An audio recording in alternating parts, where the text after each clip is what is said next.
les papiers. Il ne faut surtout pas les perdre. Il faut des papiers pour savoir tout de la personne. Son âge, son nom, où elle habite. Il faut des papiers avec la photo pour savoir si c'est la bonne personne ou si c'est une autre. Pour avoir le droit de faire des choses, il faut des papiers. Pour avoir des papiers, il faut aussi payer. Et pour payer, il faut travailler. Et pour travailler, il faut des papiers. Merci. Les papiers, il en faut aussi pour avoir le droit de conduire une voiture. Quand il n'y a pas de métro ni de bus pour aller au travail, il faut une voiture. Pour avoir le droit de conduire, il faut des papiers. Et il faut payer pour avoir le droit de conduire la voiture. Quelquefois, un fils prend la voiture sans papier parce que s'il ne la prend pas, il arrive en retard au travail, ou il n'arrive pas. Et ceux qui arrivent en retard au travail, on crie sur eux.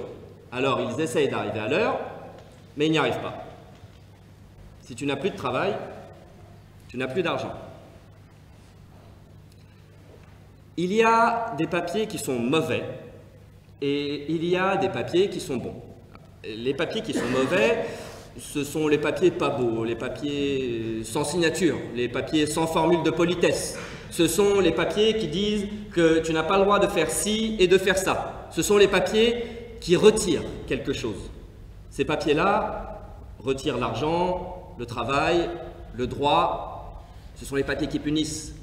Ils disent pas le droit de travailler, pas le droit de voyager, pas le droit de rester en France. Les papiers qui sont bons, ce sont les papiers bien écrits. C'est un beau texte, une belle rédaction, comme un texte à l'école. Ce sont les papiers que tu signes et avec une formule de politesse. Les papiers qui sont bons, ce sont aussi ceux de la préfecture qui donnent le droit de travailler. Est-ce qu'ils donnent le droit de vivre? Oui, ils donnent le droit de vivre.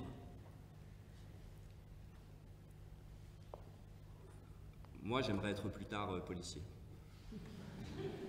J'aimerais aussi être dans la restauration. J'aimerais faire du ménage. J'aimerais être pompier. J'aimerais être maître et maîtresse, ou remplaçant. J'aimerais être professeur de musique.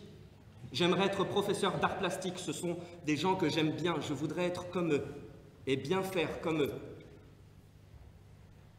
Je voudrais aussi faire une garderie, construire une ou deux maisons, être dans un magasin Bricorama et être électricien et peintre.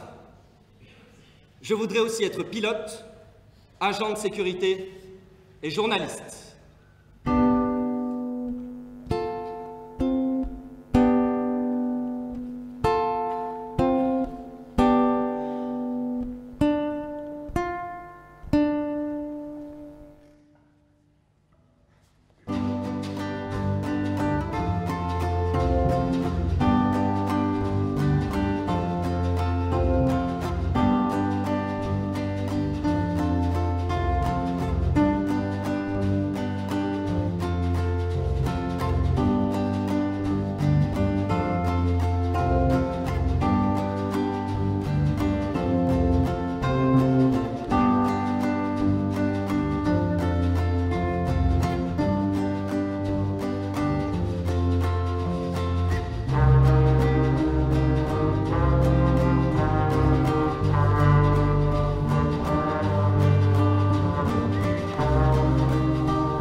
toi?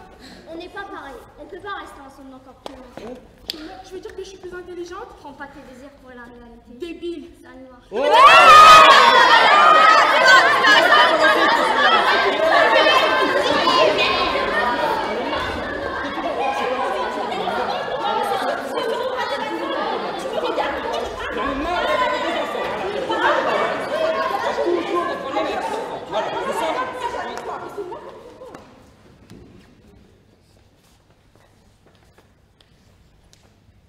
Un jour, j'étais au marché avec ma mère.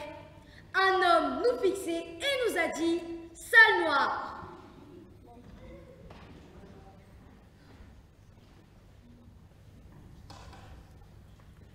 Ma mère n'a pas entendu.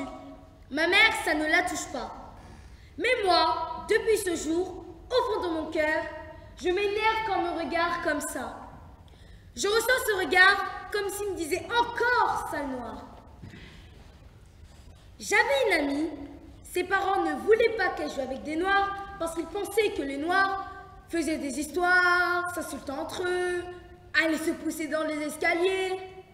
Sa mère disait qu'avec les noirs, il y avait toujours beaucoup de problèmes, alors que pour moi, on était amis. Je ne sais pas pourquoi je pousserais mon amie pour la faire tomber dans les escaliers, ou pourquoi je l'insulterais. Dans un reportage où les gens discutaient entre eux, j'ai entendu dire que les Noirs étaient polluants, que la France leur donnait tout et que sans eux, il y aurait plus de métiers pour les Français et que ça ne serait pas la crise. Chère madame, cher monsieur, peut-être que les Noirs prennent vos places, mais certains n'ont pas demandé à être là. Il y en a qui ont fui la guerre et qui sont en France pour se protéger et protéger leur famille. Une de mes tantes est venue en France quand il y a eu la guerre en Côte d'Ivoire, parce qu'elle savait qu'ici, elle serait à l'abri. Je ressens aussi le racisme quand je vais au musée, quand les gens me regardent, puis regardent leur ami. Je me dis que peut-être ils ont un problème avec moi. Je me souviens avoir une fois entendu dans une exposition de Van Gogh, depuis quand les Noirs vont au musée, et dans mon cœur c'est pourquoi? Si le racisme existe, c'est qu'il sert à quelque chose pour les racistes. À quoi ça leur sert? À montrer qu'ils sont différents. À quoi ça sert aux racistes de montrer qu'ils sont différents? Je pense qu'ils montrent qu'ils sont différents pour montrer qu'ils ont du pouvoir. Les racistes veulent montrer qu'ils ont de l'autorité sur nous, comme si nous, on était des choses, des extraterrestres qui venaient les envahir. Le racisme, c'est bien sorti de quelque part. C'est sorti de loin. Je veux dire que c'est pas une personne qui s'est réveillée un matin et qui s'est dit « Ouais, je vais être raciste aujourd'hui ». C'est quelque chose loin derrière moi. L'histoire de mes grands-parents, c'est une histoire que je dois raconter ici, parce que c'est mon histoire, c'est important. Mes parents avaient commencé à me la raconter, mais j'ai voulu en savoir plus. Quand mes parents me disent que j'ai des ancêtres qui étaient esclaves en Amérique, ou que j'ai une tante blanche, je me dis « Ah bon? Ça veut dire que moi aussi je suis un peu blanche? Moi aussi j'ai du sang américain ?» Est-ce que le racisme, ça se transmet? En tout cas, ça ne se transmet pas par le sang. Ça se transmet par la parole, par la bouche. Je ne parle pas du bouche à bouche, mais de ce que nous disons. Pourquoi les gens sont racistes? C'est la même question que celle du petit Kirikou qui demande pourquoi la sorcière est méchante. Il découvre qu'elle a une épine dans le dos qui lui fait mal. Le raciste a-t-il une épine dans le dos? Est-il mal dans sa vie? Est-ce pour cela qu'il attaque? Je me souviens qu'un jour, j'ai fait une sortie au musée. Là, un contrôleur n'a pas voulu nous laisser entrer parce qu'on n'avait pas la même couleur que l'adulte qui nous accompagnait. Il a demandé les papiers des enfants, tout le monde avait peur. Certains enfants n'avaient pas de papier. Cela nous a tous dérangés. Les enfants ont été arrêtés par le contrôleur parce qu'ils ne ressemblaient pas à l'accompagnatrice. Le contrôleur a dit qu'il contrôlait tous les enfants mineurs. Mais pendant qu'il nous gardait, beaucoup d'enfants se passaient sans être contrôlés.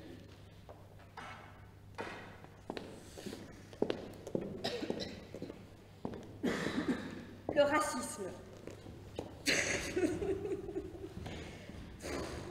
c'est quelque chose de très idiot. Ça consiste à classer les hommes selon leur couleur, leur apparence, leur tête, leur origine. Le racisme, c'est quand la race devient le moyen de classer sa pensée en bien ou en mal. Un moyen de se méfier de l'autre selon qu'il est noir, blanc, arabe.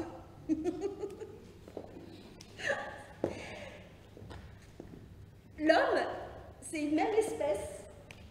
On dit l'espèce humaine. Il n'y a pas de race entre les hommes. Il y a des différences, hein. Mais c'est une même espèce. C'est en zoologie qu'on parle de race, de chien ou de poisson.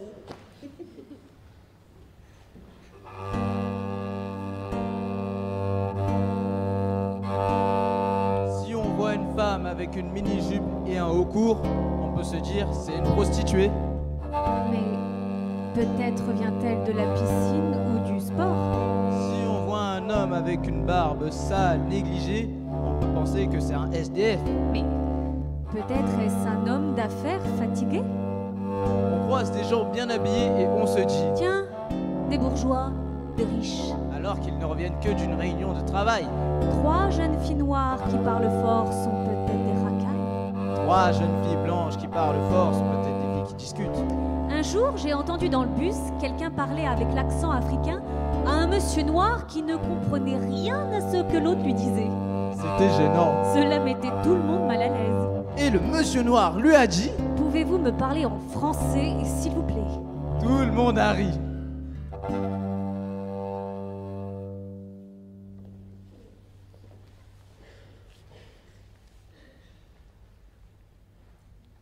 En Afrique, tout petit, je ne me voyais pas différent des autres. Dans ma famille, je me sentais bien. Mon père me disait « Fais attention à toi. Ne t'expose pas au soleil. Évite de te mettre en danger. » En Afrique, le soleil peut être mortel pour les albinos. Mon père me faisait comprendre cette prudence. Il ne me disait pas « Tu es albinos ». Chez nous, dans ma famille, être albinos, c'est une valeur. Dans d'autres familles, ils peuvent tuer l'enfant. Un de mes grands-pères était albinos. C'était un sage, un chef de village.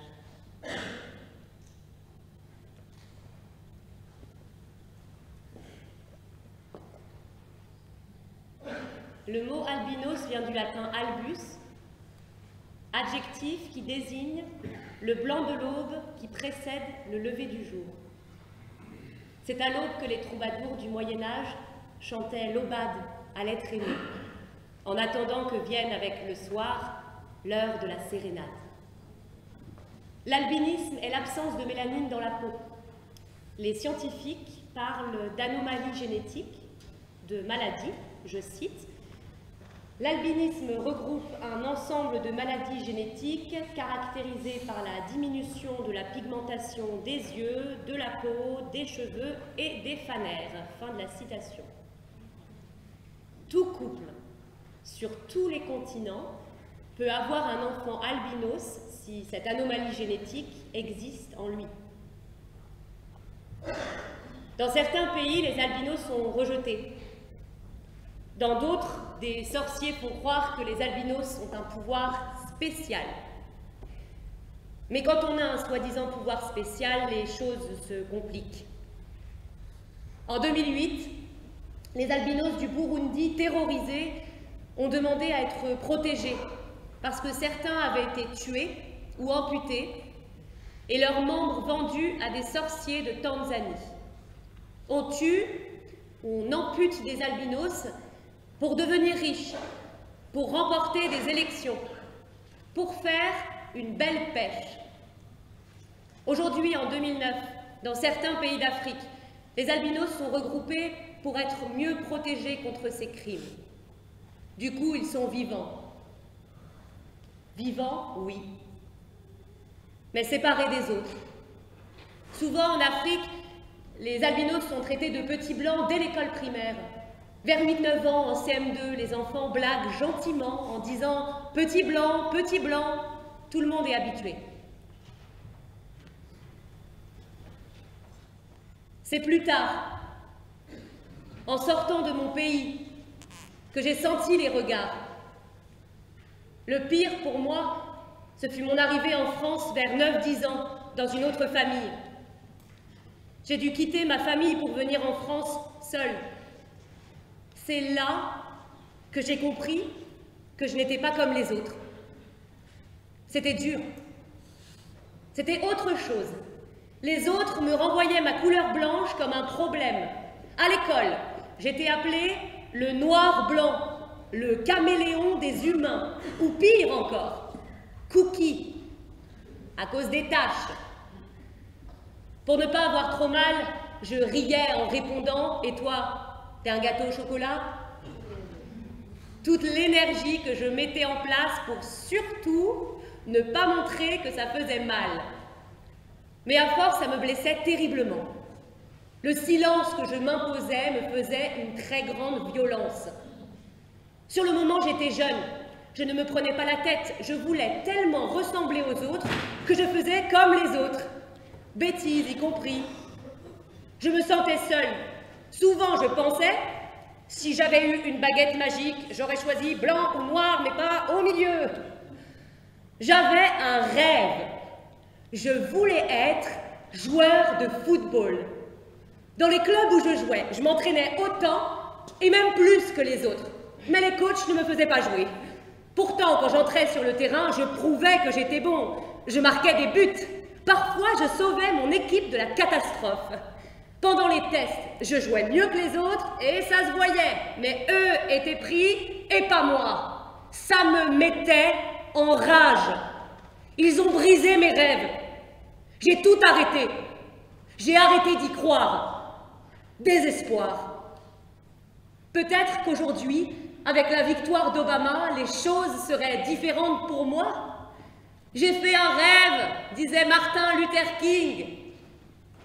Physiquement, c'était plus facile de se fondre dans la masse en France qu'en Afrique.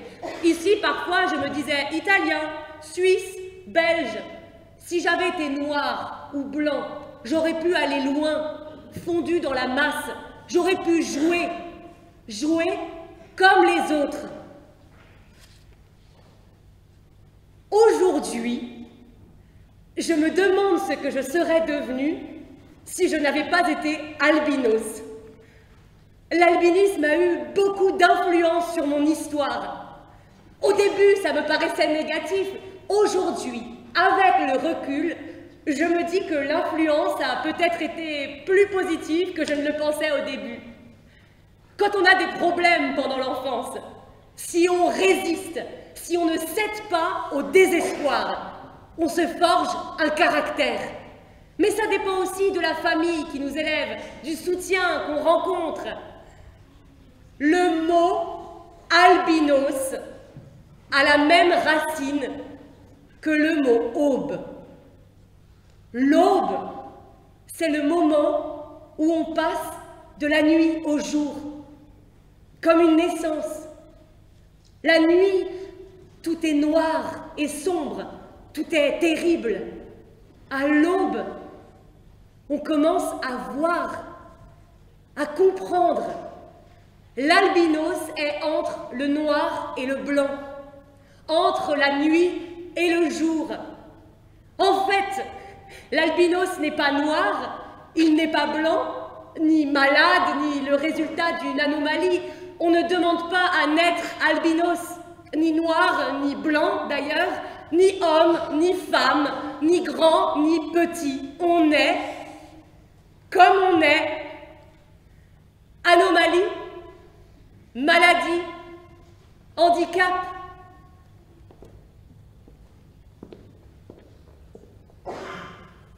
Je préfère dire que je suis couleur de l'aube.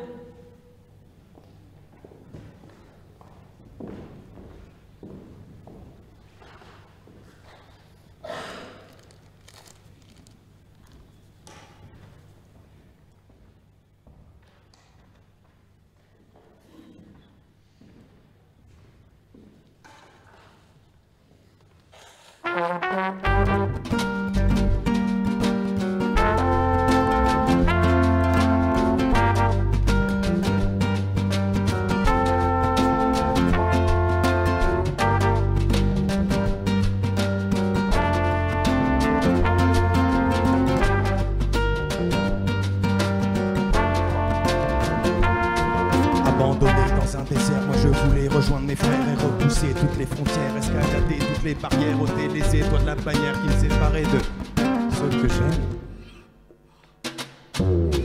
J'ai mis problème de famille, de guerre, de faim, de maladie, peur d'affronter tous les périls quand mon pays il part en vrille. Comment partir, comment s'enfuir, parfois je m'étonne de ce que je ressens. Voix de la vie, j'essaie de l'enfouir et je m'y accroche comme du chien dent. Même ma vie, la trop d'emprise, le bruit tamponne sur mes tympans. Puis je m'en fiche, est-ce qu'on peut dire, je mes automnes, tous les printemps. Tout ce que je veux c'est voyager, je vois un avion, je suis passager. J'en peux plus des villes ravagées, avec toutes ces rues pavoisées. J'en ai marre de me bagarrer, je pense que j'ai assez pas passé. En ce moment je crois que j'en bats passer, je sens mon cœur tout balafré.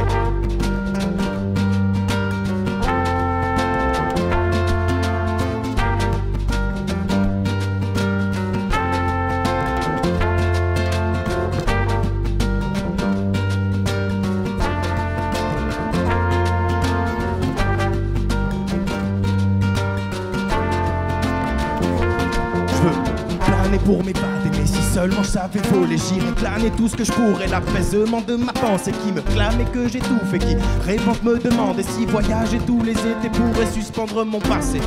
Je pars trouver mon paradis, vers mon idylle sans parapluie. Je l'imagine, je le construis, je le bâtis, l'esprit s'enchaîne. Et le tableau, je vais pas le noircir avant de partir. Faut pas que j'oublie que le paradis, je le ferai moi-même.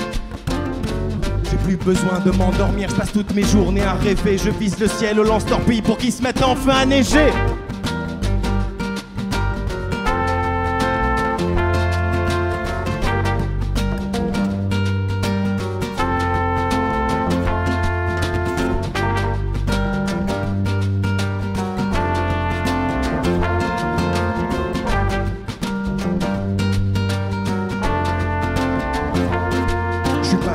Exécutant, je me divertis en supputant, on s'endurcit en se regroupant, on s'associe en se conjuguant. Je pense à l'avenir préoccupant, je sais que la vie est si glissante, mais si l'ennui est trop présent, on se réunit au lieu du banc.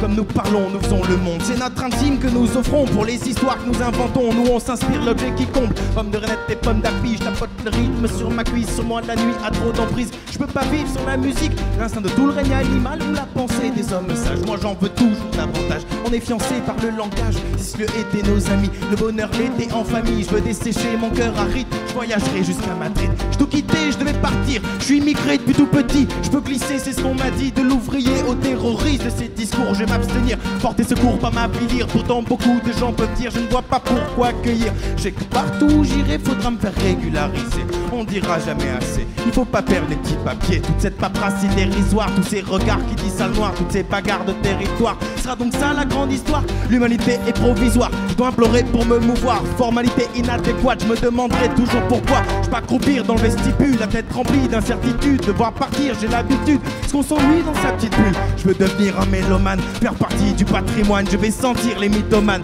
Je sais que la vie ne fait pas le moine, mes rêves me collent à la peau. Je vais courir avec des psaumes, être iconique dans le royaume, un utopie gardien de l'aube. Je parcourir tous les rivages, je ferai des récits pour tous les âges. Une galaxie de témoignages, pour ça que j'écris carnet de voyage.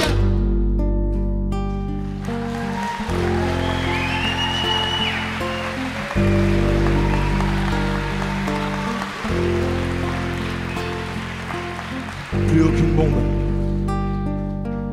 Il n'y a que des flocons. Et je m'allonge à la maison. Dans les décombres, je vois des colombes.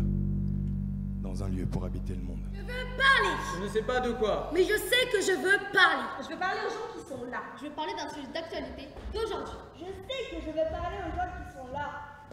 Je veux parler de quelque chose qui les marque et elle les marquera parce qu'elle me marque moi. Je veux marquer les gens qui sont là. Cette chose qui me marque est quelque chose entre ce qui me choque et ce que j'aime. Elle n'a pas de nom encore. Je l'appelle la chose qui me marque. Elle est la chose qui est importante pour moi. Elle me tient à cœur. Il y a quelque chose. Elle est devant moi. Je n'arrive pas à la cerner. Mais je vois le sujet. Je sais que le sujet est là. J'ai le sentiment de le connaître, mais je ne sais pas ce que c'est. J'aimerais le connaître.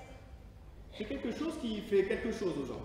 Qui leur fait un sentiment. Quelque chose à partager. Ce sujet, c'est comme un trou de mémoire. C'est là, mais je ne sais plus son nom. Je sais qu'il est là, le sujet. Quelque chose est en train d'arriver. Comme si je passe de petit bébé à adulte en un an. Il y a quelque chose là.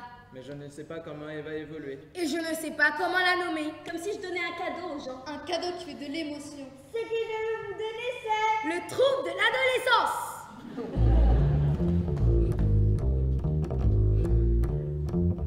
Je veux parler de l'intelligence parce que je pense que c'est bien de comprendre l'intelligence.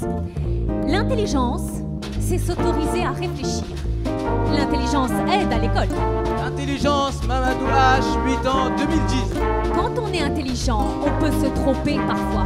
On ne peut pas toujours avoir de bonnes notes. On peut être intelligent et ne pas avoir toujours raison. On réfléchit avec le cerveau, mais le cerveau, ça ne suffit pas. Si on met le cerveau sur une table, il ne se passera rien. Mais ça, je préfère ne pas y penser. Est-ce qu'on peut échanger les cerveaux entre intelligents et bêtes? Non. L'intelligence, c'est la pensée. Faut-il être intelligent pour ne pas faire de bêtises? Non. On peut en faire même si on est intelligent. Avant, dès que je faisais des bêtises, des enfants de l'école allaient rapporter et je me faisais toujours punir. Mais maintenant, je fais mes bêtises en cachette. L'amour, pour moi, c'est offrir. Quand on aime quelqu'un, ça se voit, on n'a pas besoin de parler. D'ailleurs, c'est la même chose quand on déteste quelqu'un. Le regard suffit à le faire sentir. Le signe de l'amour, Camilia H, 14 ans, 2016. L'amour, c'est quelque chose de bien car il nous permet de rencontrer des personnes différentes, des personnes qui nous plaisent, il nous donne du bonheur. Et une personne qui nous donne du bonheur, nous l'aimons. Je travaille déjà à l'école et c'est fatigant. Je sais pas qui est Monsieur Devoir, mais il a eu une très mauvaise idée en inventant les devoirs. C'est pas comme Monsieur Poubelle avec son idée qui sert à tout le monde. Au parc, on s'amuse. Un village Bladerbeau, 11 ans, 2018. On peut se faire des amis, se rencontrer. On se rencontre en jouant au foot, au sport, ensemble. On rigole avec tous les enfants. On rigole aussi avec les adultes. On explore la petite forêt, on joue avec la nature, on joue à la guerre, à tuer les autres pour de faux. On n'a pas besoin de suivre la mode. La mode est un phénomène de masse. La tyrannie des marques devient de plus en plus forte. Démarqué, Angélique B, 17 ans, 2009. Mais tout le monde n'a pas de quoi acheter. On peut créer son style. Si on a un style bien à nous, on le porte bien, on peut peut-être arriver à l'imposer. Qui sait, je serai peut-être la prochaine Coco Chanel. J'aimerais vous dire à quel point c'est bien le dictionnaire. Tu connais pas un mot, tu veux savoir la nature d'un mot, tu veux savoir son sens, ce qu'il veut dire. Bah tu cherches dans le dictionnaire et tu trouves. C'est pas merveilleux ça? Trésor Ramta Aïdara, 8 ans, 2011. Le dictionnaire, c'est du bonheur. Grâce à lui, nous partageons les mots, nous échangeons entre nous. J'aurais tellement aimé leur parler à l'Académie française. Je suis super pressé d'y aller. J'aime beaucoup, mais beaucoup lire. Une fraise, Jade 9 ans, 2018. Lire, c'est bien pour moi. J'apprends beaucoup de choses en lisant. Avec la lecture, j'ai découvert la logique des mots, j'ai découvert le rythme d'une phrase. Lire m'ouvre beaucoup de mondes nouveaux, des logiques nouvelles. Lire m'ouvre une porte. Je suis sûre que j'ai déjà ouvert plusieurs portes en sachant lire. Lire m'ouvre une liberté. Je suis même libre de faire semblant de ne pas savoir lire. Écrire m'ouvre le plaisir de raconter des mondes.